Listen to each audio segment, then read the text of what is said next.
Alright, what's up guys? Welcome back to another video series here today. We're going a bit back to some of our roots here, and this is a Jeskai build that you see in front of you right now. It's Jeskai Flash. So, the meta right now is full of Tron and full of Valakut, so you might think that, like, Jeskai seems to be, like, a pretty bad place to be, right? Ultimately, I don't think it's that bad, right? Because it does pretty well against the decks that beat up Tron. Or Valakut, or big mana in general, right? It has a decent burn matchup. It has a pretty good collected company matchup. Pretty good infect matchup. And I would say it's pretty close Death Shadow matchup as well. So you have this set of cards here that, yeah, not necessarily optimal against, say, the big mana menace. But that's why we've adjusted the build slightly. So what you see in front of you here is a complete Jeskai Flash build. So everything in the main deck is can be played at instant speed, and that really gives you a lot of leverage over how you cast your spells. So sometimes you want to tap out for a turn 3 Geist, but you don't know if your opponent maybe has Tron on turn 3, or they can play some really troublesome permanent, like an Oblivion Stone, like just in general. Maybe they cast that ramp spell like Hour of Promise, and you're so far behind, so ideally what you want to do is be able to hold up mana so that if you need to counter something, you can counter it. If you need to kill something, you can kill it. And if you don't, you deploy a threat. Or you just amass value, right? So that's going to be the general game plan for the Jeskai Flash build. It's going to be really very aggressive overall. Something I didn't consider and that might be useful is like Aven Mind Sensors. I might find a way to shove those in here before the first match, because something that just came across my mind. But I do think Aven Mind Sensor could be pretty useful, especially in a Valakut meta. Maybe somewhere in the sideboard.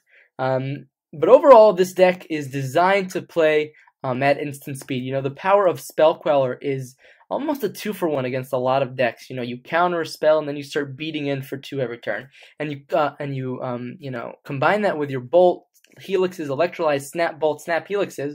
You get to put yourself in a position of the game where your opponent is having trouble. Sideboard is really tuned more towards Tron and big mana, so you have 2 strokes, 2 rejections, a negate. You have Dispel as well for the control mirrors, because there's still a fair bit of them out there, as well as some combo decks. Wear Tear. A lot of these are self-explanatory. I like the Thunder Mob because it's good against Lingering Souls decks, which we can sometimes have a problem with, especially because we have Vendilion clicks and the like.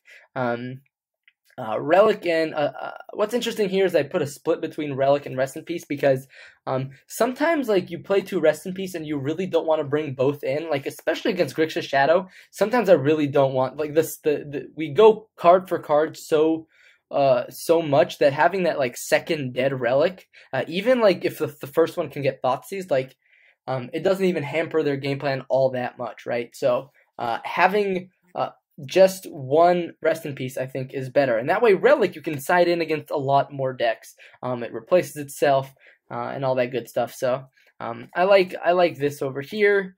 Is it Staticaster for, again, Lingering Souls and tokens, and then a Verdict that's uncounterable, cleans up a lot of weird decks out there. And I also wanted something to go toe-to-toe with some of Eldrazi Tron's biggest threats, so I think Elspeth Sun's Champion is perfect at doing that, which is why we're playing it here today.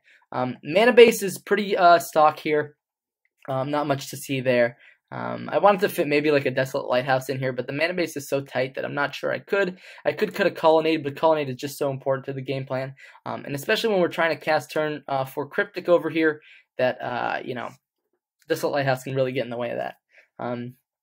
But overall, that's the deck. We're going to run it through 5 matches of a competitive Modern League, so I hope you're looking forward to that. And I'll see you all very, very soon. Alright, what's up, guys? Welcome back to the first match here with Jeskai Flash.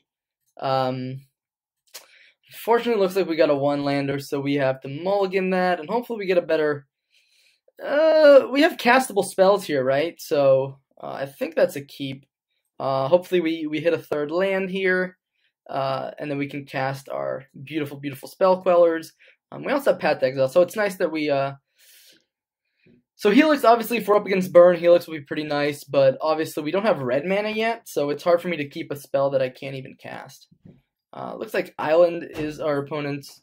Anyway, sorry for that interruption, guys. Looks like our opponent led on Island Ancestral Vision. So this looks like it could be that Ancestral Vision, that As Foretold Living End deck.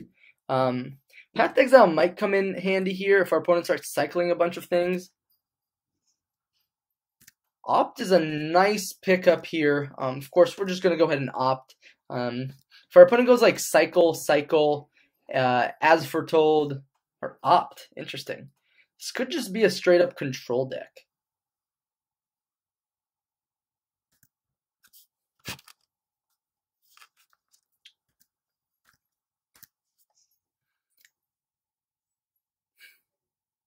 Wow, mono blue, Serum Visions, opt.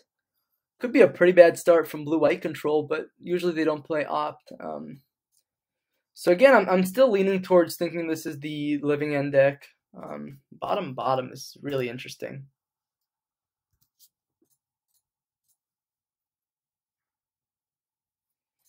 Nope. Oh my gosh. We're not going to hit land 3, are we? Oh wow. Well, it's land. That's a shame. Opponent's still not cycling or anything here. So they could just be mono blue like turns maybe? Yeah, they could be a turns deck. And Spellqueller doesn't line up very well against a turns deck. But having Bolt and then Snap Bolt here would be a good way to apply pressure to our opponent. We do have a decision here to make. Do we want to fight over this Ancestral Vision? Because if our opponent, say, like, has Cryptic Command for our Spell Queller, I think I'm still going to go for it, but...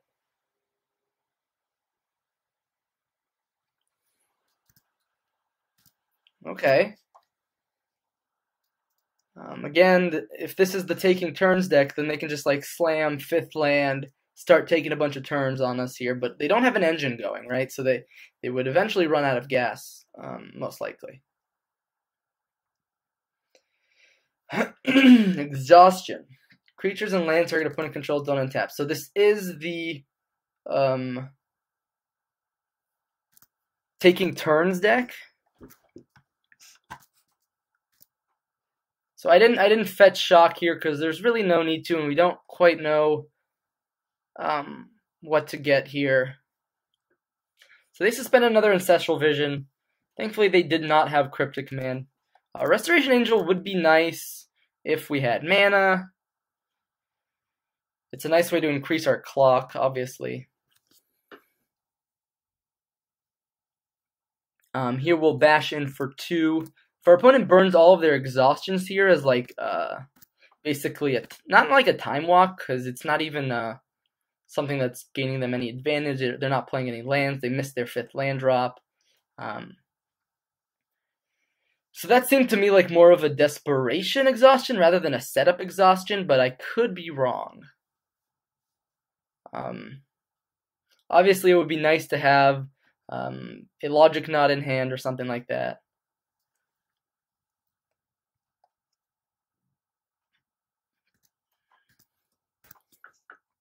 Okay. Radiant Fountain, huh? Well, basically blanked our attack, which is super interesting.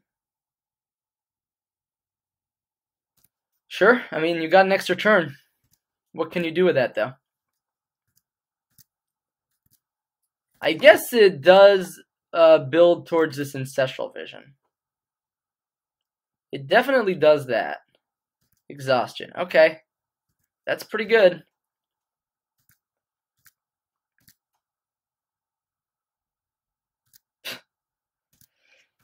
Okay. So they'll draw 3 cards off of Ancestral Vision most likely, but what will that really do for them, and will they have enough to actually get something going here?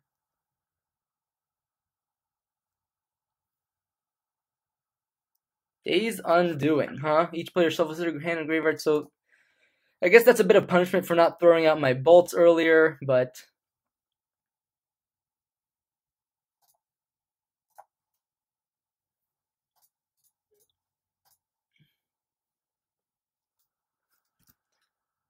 alright, looks like we're resetting here. We're untapping with quite a hand here.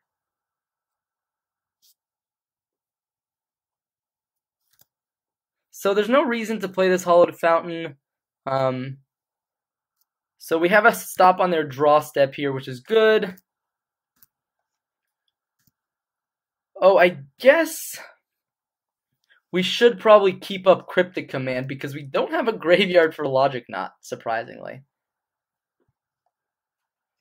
Question is, do they have so many cards in hand? I feel like fighting over this Ancestral is absolutely a mistake. Yeah, you can go ahead and have 11 cards in hand. I'm just going to try to tempo you out from here.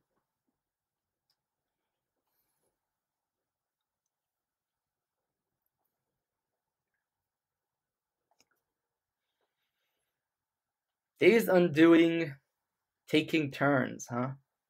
It's pretty sweet.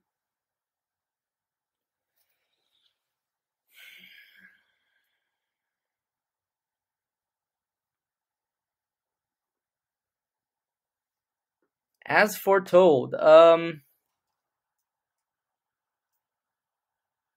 think I'm going to say okay to that. I think we can beat them faster than they can as foretold us.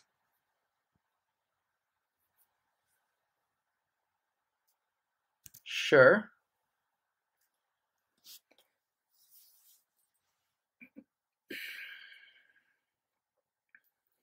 So what provides the best clock for us here? We could go Bolt, Snap, Bolt, which would put our opponent to 9, and then we attack for 4, which puts our opponent to 5. And then we have Cryptic Command. Alternative, we could play Click plus Bolt. Opponent goes to 12, we attack for 5, they go to 7. I kind of like Bolt, Snap, Bolt. With a hand so stocked, Click doesn't even seem that great. Went top, top, which is very interesting.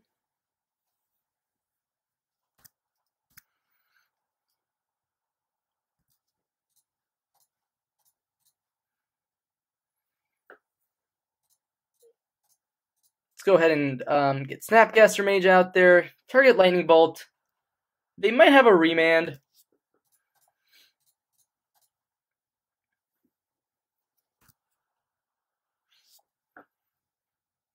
Wheel of Fate. Huh. Wow, our opponent's going deep here. That's super interesting. I think Shocking is useful here, yes. So now we can keep up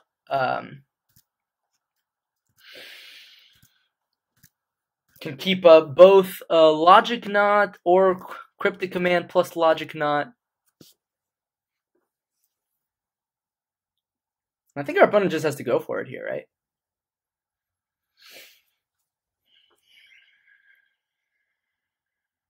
Because next turn we do have lethal. We have Cryptic Command plus, or we have Celestial Colonnade plus our creatures. So here we could fight over this, but then that taps us out. We could go Cryptic Command. Alternatively, yeah, I think I'm going to fight over this.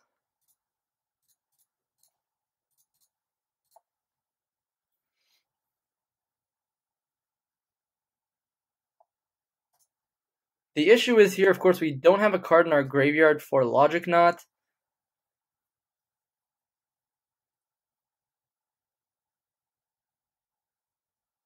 But if they counter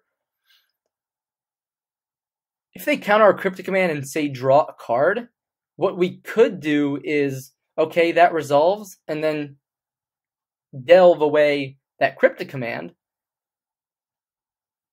Stubborn Denial. I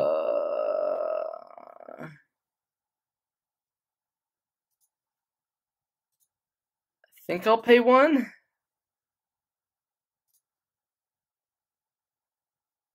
They might just have another exhaustion here.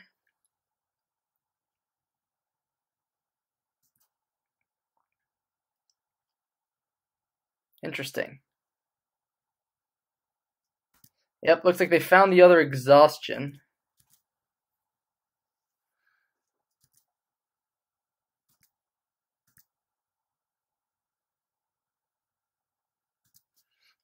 Interesting. So, could we actually lose this game? We might. Our opponent could cycle through their deck pretty efficiently. This is getting a little tricky here. We do, of course, have a lot of burn. We have Path to Exile, and we have Logic Knot. Okay, looks like our opponent is going out of range here just a little bit. But if our opponent has another Stubborn Denial, we're going to be in a really awkward spot.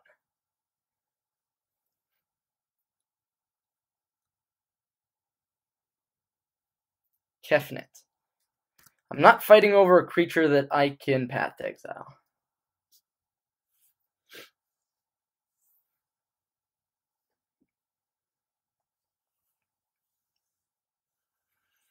I think the key cards here are a extra turn card, or As Foretold is not another card I'm fighting over.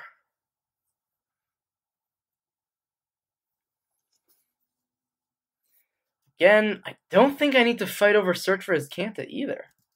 I think our opponent just might be dead.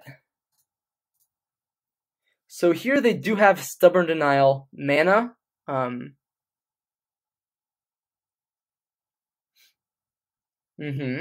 makes a lot of sense. But now they should be dead. So we are going to go ahead and just attack here. They can't attack or block. And we have counter magic for anything they might play.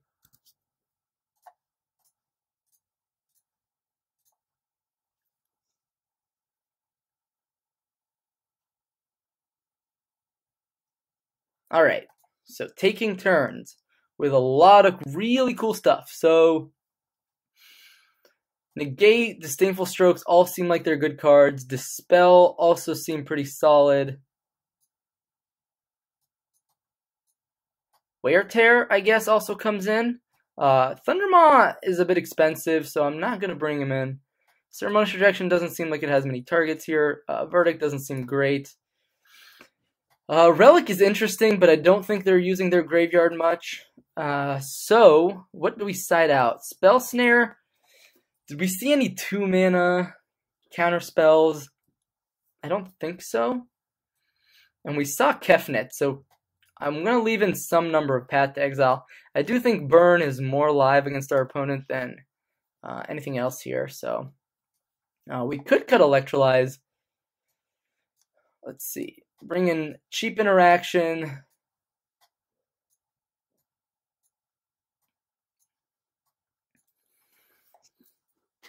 Yeah, this looks solid to me.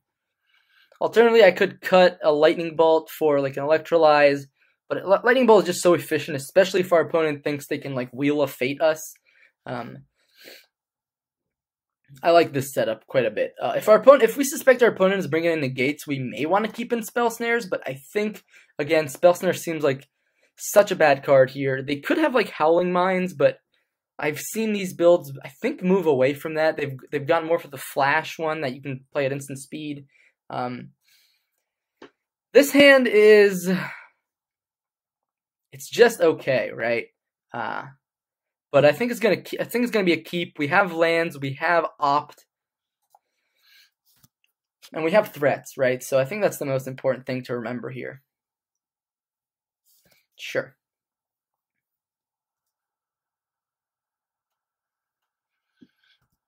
I'll ambush Viper you all day, buddy.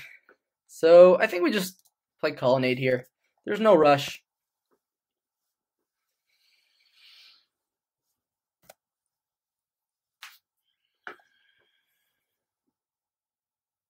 So if they go Howling Mine here, I'll feel like an idiot. But look, no Howling Mine, so that's good for us.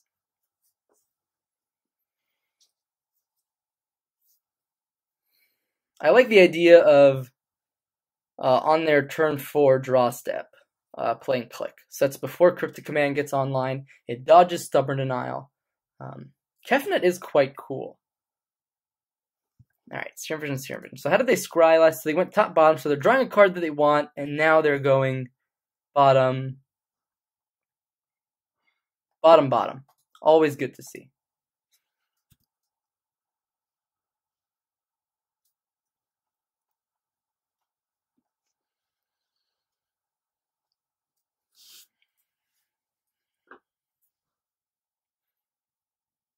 Alright, opt. That kind of gives me a reason to shock here. Maybe I should have just played the Flooded Strand. Temporal Mastery. Yeah, that works. We don't quite have anything on 1 mana to stop that, to search for with opt. So they are ramping themselves kind of a turn here, which is scary. Sure. That was a blind flip, actually. Yeah, that was a blind. Of course, here we just passed the turn. And now they've got 4 mana, no Ancestral Vision though, so we're not under the gun or anything like that. Our opponent can't cast spells at instant speed here that would really trouble us. Snapcaster Mage in the face of a relic seems pretty bad. Lands, do we want more lands? I like the idea of lands. Yeah, I'm going to keep lands.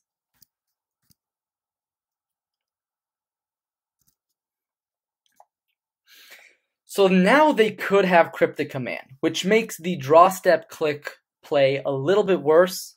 I do think I'm still going to do it, though. Opponent should probably Relic us here at end of turn.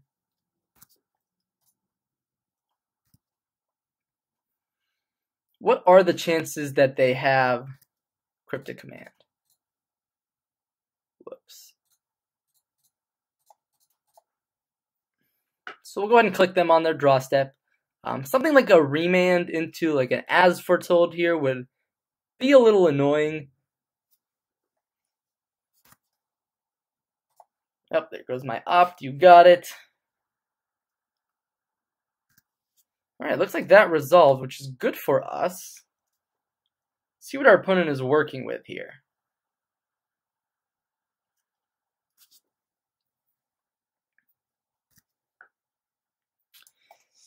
Alright, let's snip this hand here. They don't have a land.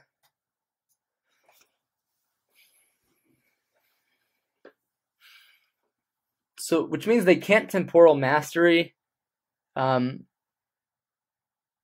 almost feels like a take nothing hand, right?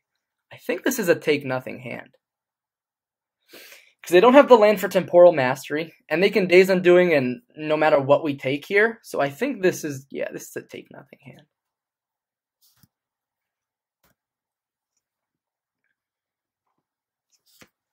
It's a shame we didn't get to unload our burn spells here, but it is what it is.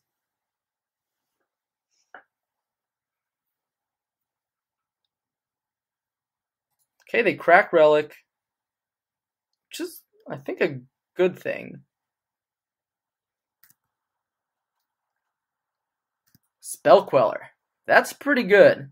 Our opponent didn't play a land either. So if our opponent's plan is to go Days Undoing next turn,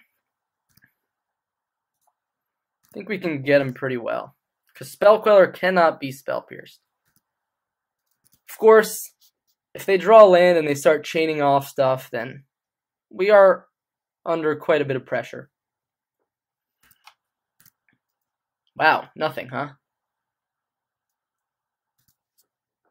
I think I do just play it. Start applying more pressure. Disdainful Stroke is quite a good draw. All right. I think we're in business this game. So what we can do is Restoration Angel targeting our Spell Queller if they try to Daze Undoing here. Alternatively, we could just Disdainful Stroke a spell that, you know, tries to... if they try to take extra turns here.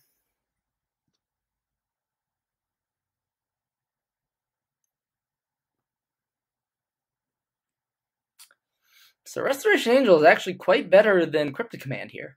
So that's why I like that split. There is a lot of Stubborn Denials running around, so having something in your 4-drop that can't be Stubborn Denialed is pretty good. Yeah, we're gonna... This means if we draw a land, I think our opponent is dead.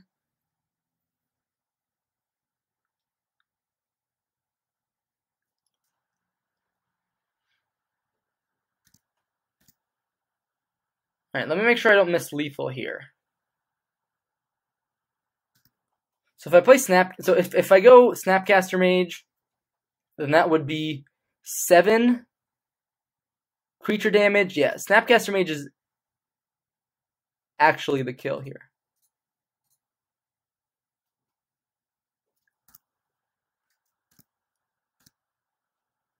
And we drew the land anyway, so 7.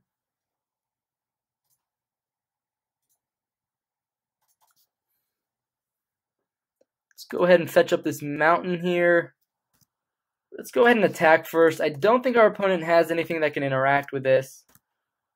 And I did do my math correctly, it looks.